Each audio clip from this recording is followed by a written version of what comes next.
empresários, aqueles que querem pegar capital próprio para investir no desenvolvimento da nossa economia, no desenvolvimento do nosso país e, consequentemente, na geração de emprego e renda para o povo brasileiro. Muito obrigado. Obrigado, deputado Felipe Maia. Encerrado o pequeno expediente, vamos iniciar o grande expediente. Concedo a palavra ao primeiro orador inscrito, deputado Marcos Pestana, do PSDB de Minas Gerais. Vossa Excelência dispõe de até 25 minutos. Meu caro presidente dessa sessão, grande representante da população do Maranhão, deputado Domingos Dutra, deputados e deputadas, aqueles que nos assistem pela TV Câmara, eu venho aqui hoje, depois de 3 anos de mandato, socializar a reflexão e a percepção que eu tenho desses 3 anos de governo Dilma e da conjuntura nacional. Já é tempo bastante para se avaliar a natureza, as raízes, as características e os resultados do governo Dilma. E a situação presente do nosso Brasil. Nós estamos há 11 meses da sucessão presidencial. E eu pretendo fazer essa análise com base em 3 pontos. Mais médicos, situação econômica do Brasil e reforma política. Em primeiro lugar, por que o mais médico como parâmetro de avaliação do desempenho das políticas públicas e da relação do governo federal com o Congresso? Em primeiro lugar, porque é a prioridade do povo brasileiro. Todas as pesquisas, a última Datafolha, em julho, identificou que a maior preocupação dos brasileiros é saúde. 46% apontam a saúde como principal prioridade do país. Em segundo lugar, léguas à distância, vem a educação com 13%, corrupção e gestão pública com 12%, segurança pública e violência com 11%. Então, saúde é inequivocamente a grande prioridade do povo brasileiro. E aí, de repente, com 25 anos de SUS, com 10 anos de governo do PT, descobrem uma solução mágica que é importar médicos. Como se fosse uma necessidade emergencial descoberta agora, há semanas atrás. A condução do assunto foi desastrosa.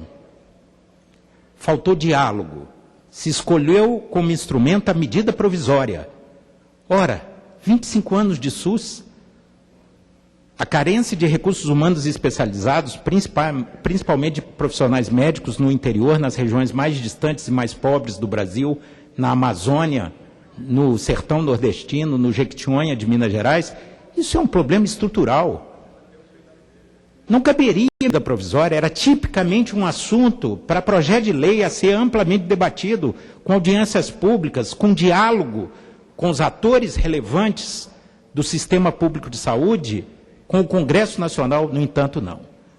A fósseis, autoritariamente, através de uma medida provisória, inspirado já na roupagem de marketagem, porque nas pesquisas qualitativas, quando se pergunta e se aprofunda a questão da saúde, o que é uma melhor saúde, vem espontaneamente mais médico e mais remédio. Então, o ministro João Santana, ministro ad hoc do governo Dilma, já captou isso do inconsciente coletivo, do imaginário popular. Mais médico. Quem pode ser contra mais médico? Ora, por que os médicos não vão para o interior? Por que promotores e juízes vão para o interior? Porque a carreira de Estado, a perspectiva profissional, segurança. Nós desperdiçamos recursos, investimos em qualificação de recursos humanos, e aí troca o prefeito, manda todo mundo embora. Manda o médico embora, o enfermeiro embora, o agente comunitário embora. Isso é que não dá.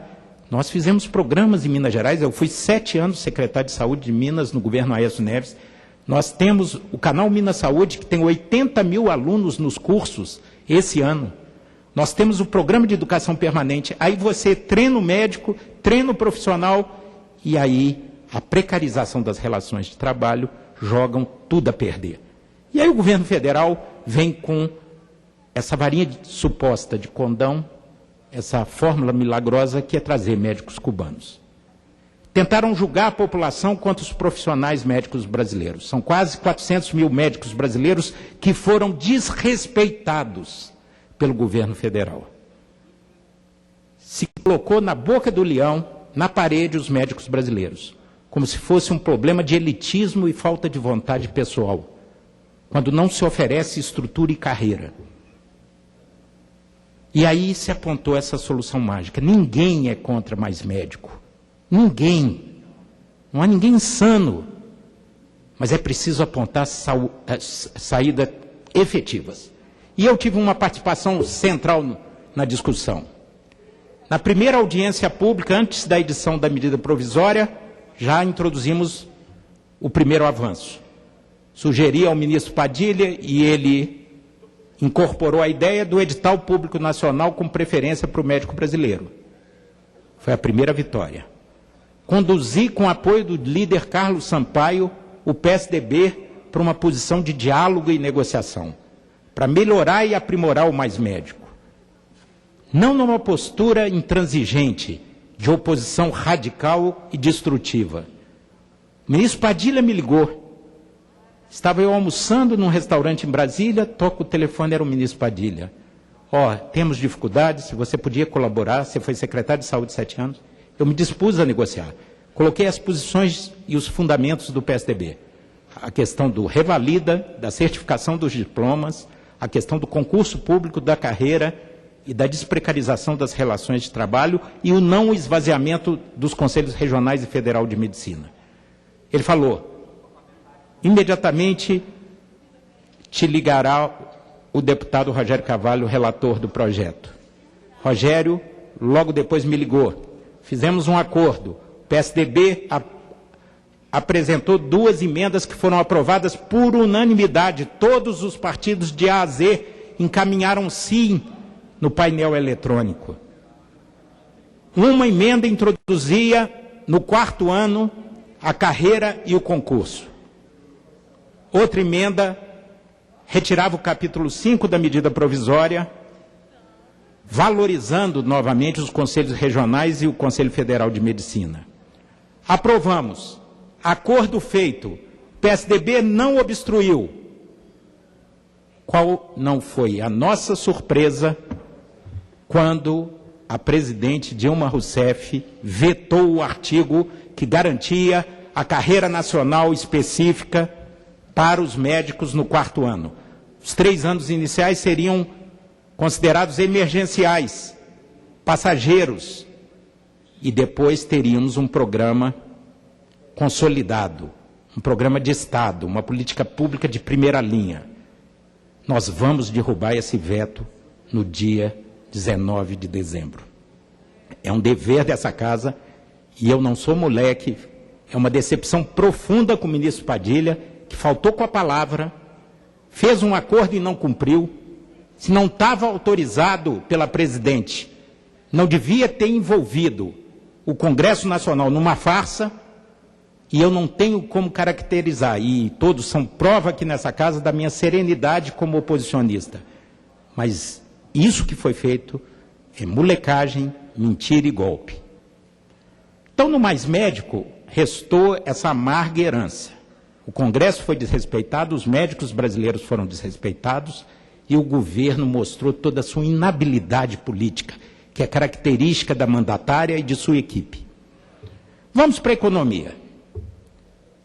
Da saúde para a economia. As coisas não vão bem. O horizonte de médio e longo prazo da economia é nebuloso.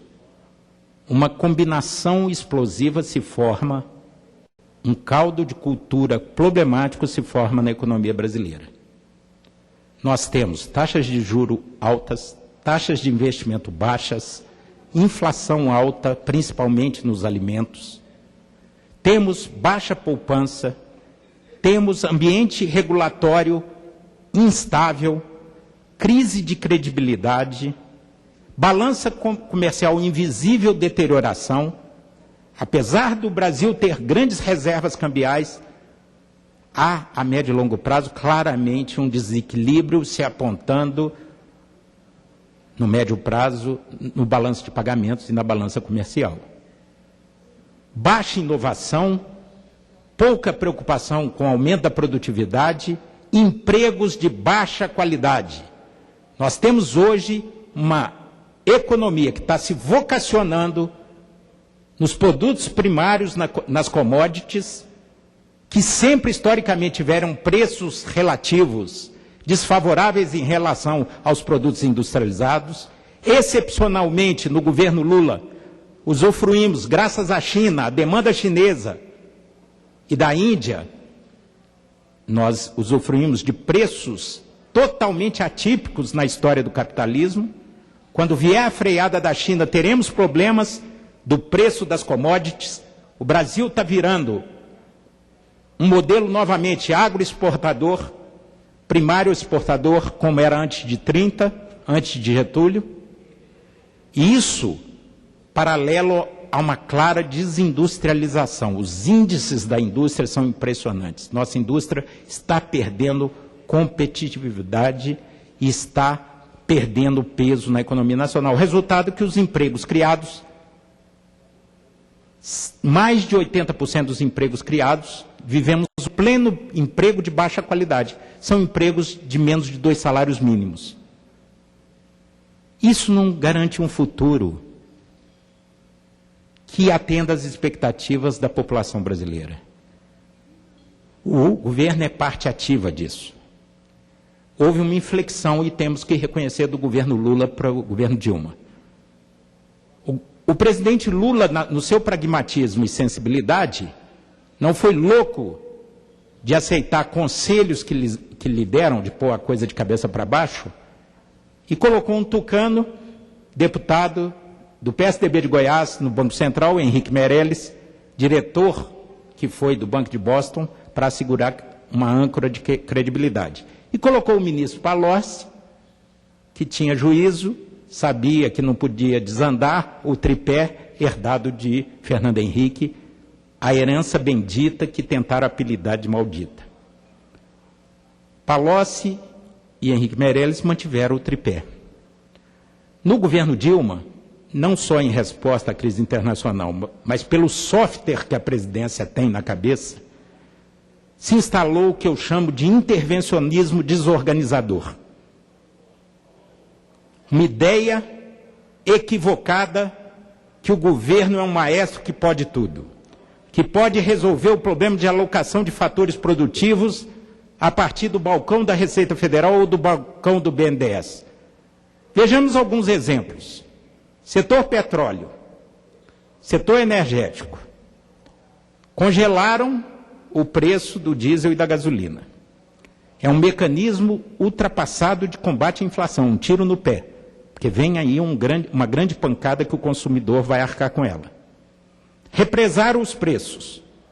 Isso que eu chamo de intervencionismo desorganizador.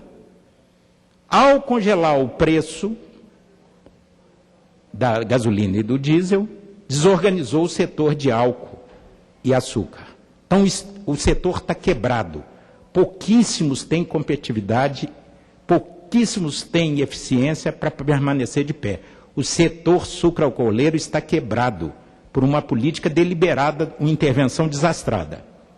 Desorganizou, portanto, é um efeito dominó, uma cascata. A partir do diesel e do álcool, do diesel e da gasolina, se desorganizou o álcool e o açúcar. Por outro lado, para aliviar o caixa da Petrobras, zeraram a CID. A CID era uma receita compartilhada com estados e municípios para a manutenção das estradas. Minas Gerais, que é o meu estado, perdeu 300 milhões no ano, que eram usados num programa inovador, o ProMG, que é exemplar na manutenção das estradas. Um modelo não de tapar o buraco depois que ele ocorreu, mas um programa permanente de capina, sinalização e pavimentação. E aí o governador Anastasia teve que se virar dentro de um quadro já muito difícil para arrumar outros 300 milhões para honrar os compromissos contratuais, porque em Minas os contratos são respeitados. Então desorganizou a Petrobras, desorganizou o açúcar e álcool e desorganizou os estados e municípios na manutenção das estradas vicinais nas estradas estaduais. Isso é o intervencionismo desorganizador. Outro exemplo, na energia elétrica, demagogia para todo lado, falta de diálogo, esforço unilateral, era uma necessidade baixarmos o custo de energia, mas há formas e formas de fazer. Se estrangulou as companhias elétricas, os planos de investimento estão sendo reduzidos a 1/3, e daqui a 5, 10 anos nós vamos lamentar a desestruturação do setor energético, que é uma coisa que funcionava muito bem. E o benefício que seria para o usuário da energia elétrica se dá com uma mão e se tira com a outra, já que vai haver um forte subsídio do Tesouro Nacional. Se calcula que pode chegar a 18 bilhões por ano a necessidade de subsídio. Então, o que é dado ao usuário de energia é tomado do contribuinte. E se faz marketing, se abusa da comunicação. 16 cadeias de rádio e TV, batendo o recorde do Lula em 4 anos, que eram 13 cadeias. A presidente Dilma, em 2 anos e 10 meses, convocou 16 cadeias. O PT confunde tanto o espaço partidário de governo com o de Estado, que pela primeira vez o brasão da República foi substituído pela logomarca do governo. É um absurdo, é um aparelhamento que está nas agências regulatórias, que está nos ministérios, que está no modelo de gestão da sua aliança política, com base no presidencialismo imperial de cooptação. São verbas orçamentárias e cargos garantindo uma péssima qualidade à governança e à governabilidade. Nós temos que discutir o futuro do país. As coisas não vão bem, o cenário é nebuloso e coisas como a condução da política econômica, que não tem credibilidade, e a prova maior, Felipe Maia já apontou aqui, o termômetro, o sintoma, que foi o leilão do pré-sal, da joia da coroa, a maior reserva petrolífera do pré-sal. Ora, termômetro no capitalismo, na economia de mercado, é a competição. Você fez um leilão da joia da coroa e só um consórcio induzido pela Petrobras, porque ia dar deserto, a Petrobras ampliou de 30% para 40% a sua participação e foi atrás dos chineses, dos holandeses, dos ingleses, holandeses e dos franceses para fazer um consórcio. Ora, foi um erro a mudança do marco regulatório para partilha. O próprio governo Dilma leiloou 100 mil quilômetros quadrados antes, no modelo de Fernando Henrique, o modelo de concessão. Foi igual? Não. 64 empresas e 620% de ágio. É o custo da incompetência, da falta de clareza ideológica, da falta de visão estratégica e essa posição do intervencionismo desorganizador do governo Dilma, que não acredita na economia de mercado e quer reger a economia a partir de sua caneta e do balcão da Receita Federal e do BNDES, derivando em aventuras empresariais como a de Eike Batista. Nada fez tão mal à imagem do país nos últimos anos quanto a falência de Eike Batista, que foi vendido, não era o bilionário que ia passar Carlos Slim, da Telmex, e Bill Gates, da Microsoft? Hoje, só o BNDES tem 12 bilhões de operações de crédito concentradas no Grupo X. Vamos ver em que vai dar, se os prejuízos serão socializados. Mas não, bradaram, a presidente Dilma disse que era o exemplo acabado do seu ciclo. E hoje nós temos uma novela mexicana, um final dramático que comprometeu a imagem internacional. Então, a credibilidade é baixa. A política econômica não goza de confiança dos investidores. E a prova disso foi o fracasso do leilão de Libra, do pré-sal. Embora a presidente Dilma tenha gastado 11 minutos em cadeia de rádio e TV, que se confunde quase com o programa eleitoral do PT, tentando transformar o fracasso em sucesso. Mas a realidade não é possível esconder. Contra fatos, argumentos e dados, não há como torturar os números para querer obter a visão adocicada, cor-de-rosa, de uma realidade que é muito grave. Por último, presidente Domingos Dutra, gostaria de abordar a questão da reforma política. Eu estou convencido que boa parte dessas mazelas, desses problemas, se dá pela baixa qualidade do nosso sistema político partidário eleitoral. Essa relação que impera do que eu caracterizo como presidencialismo imperial de cooptação, onde a maioria é formada não com base em convicções e convergências programáticas, mas é formada com base em emendas orçamentárias, em benesses do orçamento, obras e cargos. O loteamento da máquina pública numa máquina inchada dos inacreditáveis 40 ministérios. Nenhum país no mundo tem isso. 40 ministérios. Pergunte a qualquer brasileiro o nome de 10 ministros. Nós vamos ficar assustados com os resultados. Essa relação, o governo-congresso, acaba o Congresso sendo levado pela gravidade, pelo poder do poder central, do governo federal, do executivo, que é amplamente predominante. Recentemente, o Supremo, no julgamento do Mensalão, reafirmou a autonomia e a força do judiciário. Mas hoje a avaliação do povo brasileiro ainda é precária sobre o nosso Congresso. Nas pesquisas, a nossa aprovação entre as instituições todas está em último lugar, com 28% apenas de aprovação. Mas não é só mérito nosso. O Congresso americano, na última pesquisa Gallup, estava com 15% de aprovação só. É uma crise universal da democracia representativa. Temos que mudar a qualidade do nosso sistema. Mal ou bem, esse sistema que impera nos trouxe até aqui, fez a transição democrática, nos trouxe até aqui, mas dá mostras de esgotamento. O sistema é caríssimo, as eleições são caríssimas, é a porta para a corrupção, não aproxima o cidadão do representante. 70% das pessoas, 2 anos depois, não sabe sequer falar o nome do deputado que votou. Se não sabe falar o nome, não controla, não acompanha, não fiscaliza. Controle social é nulo sobre a atividade parlamentar e a raiz está no nosso sistema político eleitoral. A porta para a corrupção e botar os companheiros para brigar, porque hoje no sistema atual você briga com seu semelhante, não com seu adversário.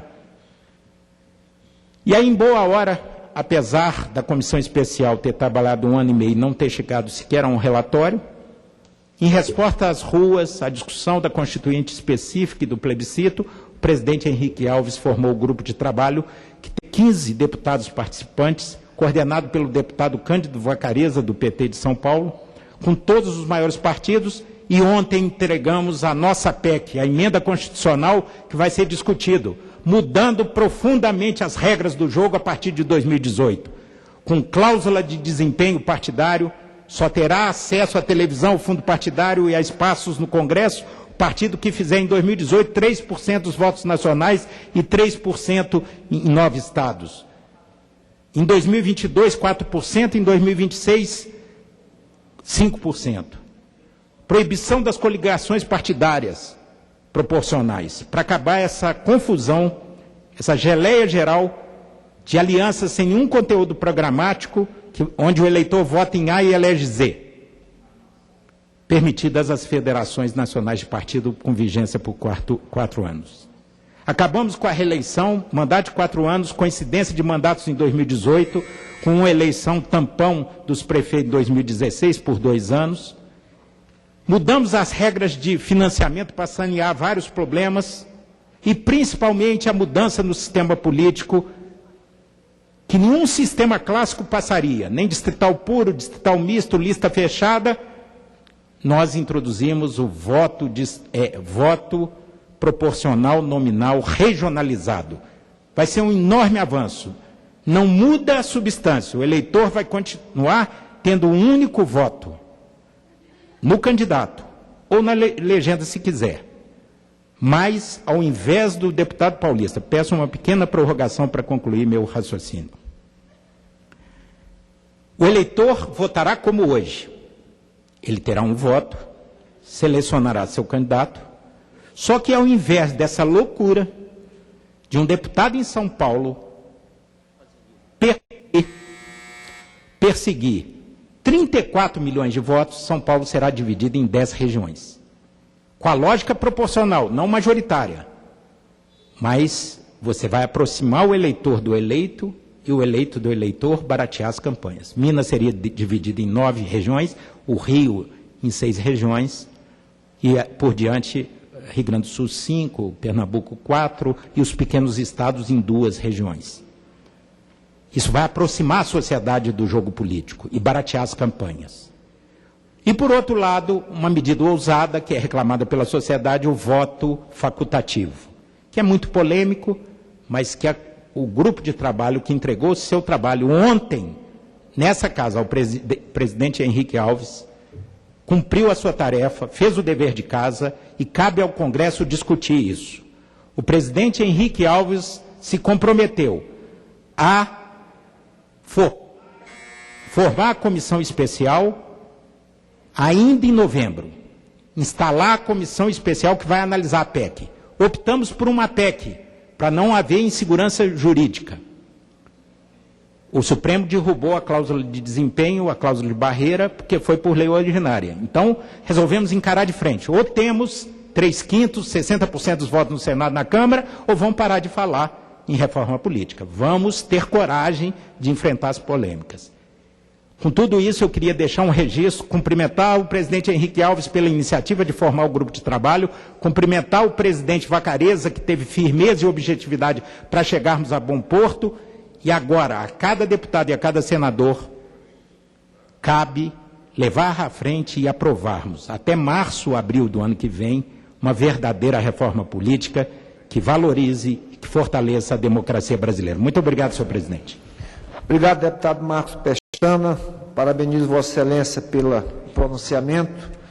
Encerrado o grande expediente, vamos dar sequência ao tempo de comunicação de lideranças. Concedo a palavra à deputada Lilian Sá, do PROS, do Rio de Janeiro, agora integrante do bloco PP-PROS. Vossa Excelência dispõe de até 7 minutos.